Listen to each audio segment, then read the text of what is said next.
I have to smile. That looks like my face. Oh, it looks like my mother. The insanity, the vanity. My vanity is so nice. In the journey of beauty, ridicule is key. Ritual is key. Is that me? Of course it's me. I have to derange all my moisturizers and my exfoliants and my tints and all these products. They're so amazing. I think this is my mother. In the insanity, it's her. I see her. Oh, my mother. Mother, don't I look pretty? Hi, everybody. I'm Joe. And I'm Mary. And we're book buds. So, Mary, you read your third Mona Awad book. I did. Rouge. Yeah. How was it? She's a weird one. So strange. Not like bad. Yeah. But just really odd, guys. I don't know. So I'm curious, have any of you read any of her books out there? Because we just got to connect on this. Joe hasn't read any. And the first one I read was Bunny. And then I read All's Well. And now I've read Rouge. And I have the same feeling when I read all of them. I feel like I'm losing my mind. Okay. Like you're confused? No, I feel like I'm becoming psychotic. Really? Yeah. So you're going on like an acid trip and yeah, it's so peculiar. I don't understand at all what reality is when I'm reading these books. Do you enjoy being psychotic? I'm intrigued by it. It wouldn't be my go-to genre in any way. But like when I feel like I want to read something a little different, if things start getting like a little humdrum, then I'm like, you know what? Let me read a Mona Awad. Mix things up. Uh-huh. It's just so peculiar. So when people when you talk about a book, you try to give like a synopsis, and I can give you a synopsis, but you're gonna be like, that's not what the story's about. Like the synopsis is that this girl's mother passed away and she's going to clear out her belongings and like pondering her mother's death. Okay. Now that sounds so very ordinary.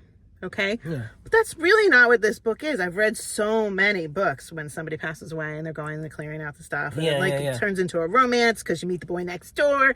No, this just turns into a dive into the insanity of her life. Okay. It's like really, really odd. So the girl's name is Belle, from Mirabelle. And I listened to it in an audiobook. So it was very interesting because there was a French accent throughout whenever she was reflecting on her mother talking or her grandmother talking. And there were different points when I was like, did she even have a mother? Was she raised by a grandmother? Like, is this the same person? I question everything as I'm listening, So it very quickly, once she arrives, she starts looking at all like the face creams and the lotions, and other people that had done some reviews on this are talking about how it's like a reflection on the industry of cosmetics in the world. I don't think so. I think this is just a big jump into insanity. That's all I think. I really, I don't know. What was the significance of the face creams? Because if you just think about it in life in general, that we focus too much on our beauty and our exterior and whatnot. And we just advertising companies pushing products and whatnot that we don't necessarily need to be pretty and young and all that stuff, putting the focus on the wrong spot. But I didn't feel like that was like the message in the book. For me, the message in the book that this woman was just losing her mind. That's all I was experiencing throughout the whole thing. Okay. So like she right away is looking at mirrors, and all the mirrors in her mother's place are cracked. Every single one of them.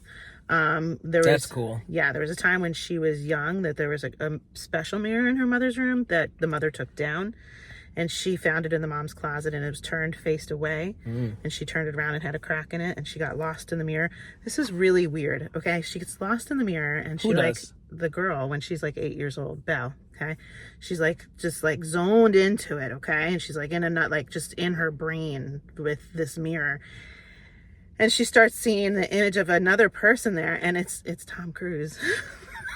Oh, so you had me up until Tom Cruise. That sounded great. I think she shouldn't have made it Tom Cruise because it was like so weirdly like our world based, you know, because we were like getting deep into this weird delusion stuff, and then you throw in Tom Cruise, and I'm like, oh. Yeah.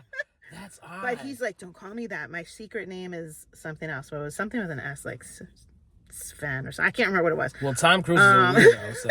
I know, but so is the book. That's why he's in there. So she just has like this obsessive relationship with this man she saw in the mirror. Okay. But then there's this weird thing about like a diary entry, and it's ripped out around that time of her age. And like, did she see this man? Once you see this man, then all the men that she interacts with, if they walk in the apartment or if she's out walking in the street, it's like, who is this person? Is it really him? Or is it the guy that's just hanging stuff up in the house? I don't know who I'm talking to right now. What's this person doing here? It's like, it's all so peculiar. It's like she's like on drugs throughout the whole book. But there's no references to anything like that. Sounds like it'd be a better movie. It'd be very intriguing. I don't know how they would do it. But so the mom has, she was obsessed with these makeup products also. And they classify this book as like in the horror genre. I was not scared at any point. Okay. But like weird, potentially like bloody, murdery kind of things happen. But then you wonder, did they really happen? So I guess that's what puts it in the horror genre. But then it also says that it's what was it about the fairy tale? Gothic fairy tale.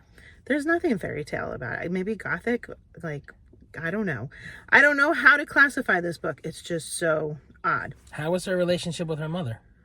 Not very close. It was she didn't live with her mom for some time when she was growing up, and then she did again later. So I thought at the time that she wasn't living with her mom, maybe her mom died, and and then when she met her later, it wasn't really her, it was her grandmother. But I don't think I was right on that at all. I was just like, you're guessing as the reader throughout the whole thing, and like, it just kept me lost and confused the whole time. But then, so a big piece of this is like this whole makeup thing, right? And so right when she gets to the apartment and she's going through stuff, her mom had died in the ocean outside the windows of this place that she's clearing out. And I didn't know, was it a suicide? Was it an accidental death? What was it? But also nearby, there was this place that would provide skincare treatments to the mom. And they offered Belle a free skincare treatment. But it wasn't just a skincare treatment. It was just a treatment, okay? And so once she had her first treatment, she like blacked out during it. And she just got really, really weird after that. So there's points in the book where she's referencing things and she says the wrong word, and she'll be like looking in the vanity and she'll say something like in the insanity, the vanity. And then she'll correct it. But then as she keeps going later, a couple sentences later, she'll just talk about the insanity. And then she means the vanity, but she's lost that word completely. And then she'll say something like she needed to arrange the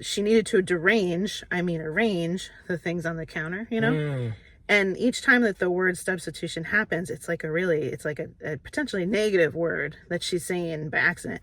At one point, she's thinking about kissing somebody, and she says, kill him instead. So then I'm like, did she kill him? I don't know what's happening, So all these words like get mixed up. So you really see that she's not connected with reality at all. Okay. And when she goes for this treatment, she goes back again for another treatment. And then she even ends up like forgetting her name. And she's talking to this other girl who gets a treatment, and they're like, let's call each other Lake and like Moonbeam or something, because I don't really remember my name. How did I get here? It's so strange. I kind of like, you're just saying no. I see Mary wants her book bud to like experience Mona Awad like a little bit, so I'd know if this is truly an accurate response. Like, am I describing it well? Are you reacting to my description, which isn't doing it justice? I don't know. No, I mean, you're pretty good with describing books. All three of the books that you have described to me by her, you haven't been interested at all. I have zero interest in reading anything by her. Yeah. But you don't like an unreliable narrator? I mean, I could deal with that, but like now she doesn't know her name. Yeah. Like, this is annoying. Like, what's happening? Is that ever explained? Like, why did she forget her name? This is annoying. I'm remembering in... if she goes into the mirror, that would be great. It's like Coraline. Yeah. No, it didn't go that route. Yeah. In The Woman on the Train, she was an unreliable narrator. And didn't you get annoyed with her? I don't know. Did I? I think you did. Or did I get annoyed with her? You hated the main character. I hated her. You couldn't stand her. I'm projecting on you right now. Okay. Yeah, I don't know.